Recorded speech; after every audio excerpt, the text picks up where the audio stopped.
Assalamualaikum warahmatullahi wabarakatuh.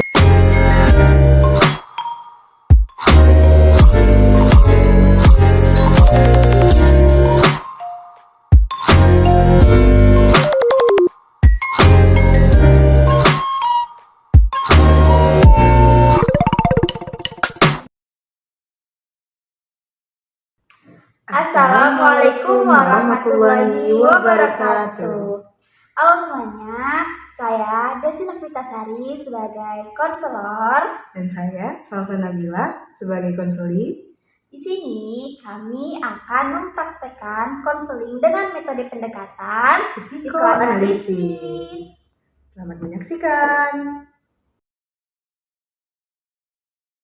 Baiklah, dengan Mbak Salsana. Benar. Di sini kita akan mempraktekkan konseling dengan metode pendekatan psikoanalisis. Oke. Sebelumnya saya ingin mengintro ulang apa itu konseling. Konseling itu adalah proses pemberian bantuan kepada seorang individu sehingga nanti individu ini bisa menyelesaikan masalahnya sendiri. Nah, lalu dengan pendekatan psikoanalisis, apa sih itu Mbak Salsa? Jadi teori konseling psikoanalisis ini lebih merujuk atau menyatakan bahwa ketidaksadaran dari seorang individu itu ternyata memiliki peran yang sangat penting. Nah, di teknik konseling ini Mbak Salsa ada beberapa asas yang bisa saya beritahu ke Mbak Salsa dulu ya. Yang pertama ada asas kerahasiaan. Jadi apa yang sudah Mbak Salsa tuangkan, ceritakan di sini akan saya jaga serapat mungkin, tidak akan saya bawa ke luar. Lalu selanjutnya adalah asas kesukarelaan. Jadi nih saya mau tanya dulu sama Mbak Salsa. Mbak Salsa datang ke sini untuk konseling atas dasar keinginan Mbak Salsa sendiri atau paksaan dari orang lain? Saya datang ke sini atas keinginan saya sendiri karena saya merasa diri saya butuh bantuan oleh konselor-konselor yang ahli. Oke. Berarti asas kesukarelaan sudah terpenuhi. Nah, selanjutnya adalah asas keterbukaan. Karena tadi asas kerahasiaan sudah dan sukarela dari Mbak Salsana juga sudah. Karena Mbak Salsana sudah datang ke sini, Mbak Salsana bisa meluapkan apapun yang Mbak Salsana rasakan, yang Mbak Salsana itu anggap sebagai masalah. Boleh Mbak Salsa tuangkan semuanya di sini ya Mbak Salsa. Mungkin Mbak Salsana bisa bercerita tentang masalah apa sih yang membuat Mbak Salsana itu datang ke sini untuk konseling gitu. Baik, jadi Bu, permasalahan saya saat ini tuh saya mengalami kegelisahan atas diri saya, bahkan merasa tidak nyaman karena adanya barang-barang yang tidak rapi, adanya warna-warna yang tidak selaras, bahkan adanya pengecekan berulang atas barang-barang yang seharusnya saya bawa ataupun untuk merasa diri saya aman membawa membawa barang tersebut. Oke. Sebelumnya saya mau tanya dulu nih, apakah di masa lalu Mbak Salsana gitu ya, atau di pengalaman masa lalu lah gitu, ada yang membuat Mbak Salsana trauma kah, dan sehingga membuat Mbak Salsana itu bisa dibilang orangnya perfeksionis gitu ya Mbak Salsana, atau mungkin dari faktor kebiasaan dari ibu Mbak Salsana yang memang orangnya sangat terstruktur untuk masalah barang, atau pertataannya harus dari A sampai Z, masalah warna juga seperti itu mungkin. Kalau pribadi saya sendiri untuk masa lalu saya itu mungkin dari orang tua juga bisa seperti itu. Mereka orang-orang yang perfeksionis ataupun terstruktur untuk menyusun barang-barang, untuk mengajari saya untuk tetap rapi. Tapi untuk yang lebih detailnya mungkin karena dulu saya itu pernah di pesantren ya Bu. Terus saya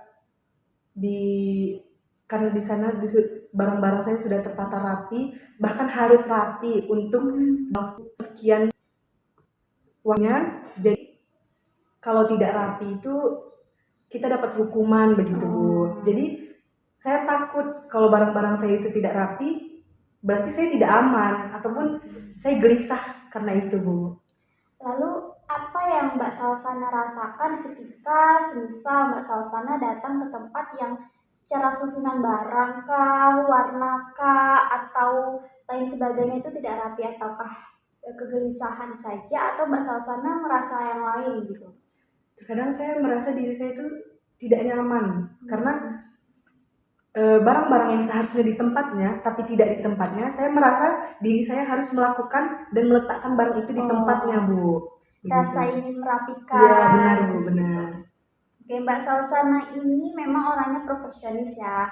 Memang semua barang itu harus tersusun dengan rapi gitu kan. Oke, kalau dalam psikologi itu Mbak Salsana eh, memiliki sedikit gangguan atau yang biasa kita sebut itu adalah OCD. Kasus ini sudah lumayan banyak ya Mbak di Indonesia. OCD itu ada obsessive compulsive disorder, di mana seperti Mbak Salsana bilang, Mbak Salsana itu tidak bisa melihat barang-barang itu tidak tersusun dengan rapi. Nah, kasus OCD ini tuh bisa sangat melelahkan individu. Mbak Salsana pasti juga merasa lelah Ya, kan, benar, ingin Bu. merapikan dan ini segala macam di dalam kehidupan Mbak Salsana sehari-hari. Nah, penting diingat, sebenarnya kalau kasus OCD ini tidak bisa kita sembuhkan karena mungkin bukan disembuhkan lebih tepatnya, setidaknya kita pulihkan, karena, memang kalau dari kasus-kasus sebelumnya segini bahkan sampai seumur hidup pun tidak bisa dipulihkan. Tapi kita bisa memberikan solusi untuk Mbak Salsana ke depannya, bagaimana menghadapi OCD itu untuk di hari-hari selanjutnya. Nah, mungkin kalau dibilang cara yang tepat, mungkin belum bisa dibilang tepat ya Mbak Salsana. Di sini yang pertama kita bisa mengalami memberikan Mbak Salsana terapi yang nyangkut paut tentang OCD itu tadi sehingga tidak membuat kegelisahan yang berlebih pada Mbak Salsana. Lalu juga Mbak Salsana bisa mengonsumsi obat-obatan yang nanti bisa kami berikan ke Mbak Salsana juga. Lalu mungkin Mbak Salsana juga bisa mengubah gaya hidup Mbak Salsana. Gaya hidupnya itu dari makanan, olahraga, bahkan kebiasaan, atau mungkin Mbak Salsana juga bisa bergabung ke dalam komunitas-komunitas yang di dalamnya adalah orang OCD. Kalau yang komunitas seperti itu bukan berarti kita tidak bisa mengubah kebiasaan hidup ya. Jadi mungkin Mbak Salsana juga dari banyaknya itu tadi Mbak Salsana belum memahami apa yang Mbak Salsana rasakan sehingga Mbak Salsana tuh belum tahu. Sekarang kan Mbak Salsana udah tahu nih OCD ya. Mbak Salsana bisa memahami apa itu OCD sehingga nanti Mbak Salsana untuk di hari selanjutnya bisa mengatasi permasalahan Mbak Salsana sendiri. Nah, seperti itu. Ya, baik, Bu. Terima kasih karena telah membantu saya memahami arti kegelisahan saya selama ini. Saya paham saya mengidap penyakit obsesi kompulsif disorder ataupun OCD. Iya, jadi untuk Mbak Salsana sendiri jangan berkecil hati karena kasus OCD sendiri itu bukan Mbak Salsana satu-satunya yang mengidap di Indonesia karena memang sudah banyak. Tapi mungkin Mbak Salsana entah itu sedang berada di kasus yang sedang, ringan ataukah berat. Jadi sebelum yang berat yang benar-benar Mbak Salsana gelisah nggak bisa dan segala macam, Mbak Salsana bisa lakukan terapi-terapi dan solusi-solusi yang sudah saya berikan tadi. Baik Mbak Salsana, mungkin praktik konseling kita cukup berakhir sampai di sini ya. Terima kasih dan mungkin bisa untuk selanjutnya datang kembali Mbak dan semoga bisa membawa perubahan setelah apa yang sudah saya bilang tadi. Mbak Salsana terus semangat, jangan menyerah. Terima kasih kembali, Bu. Ya, sama-sama.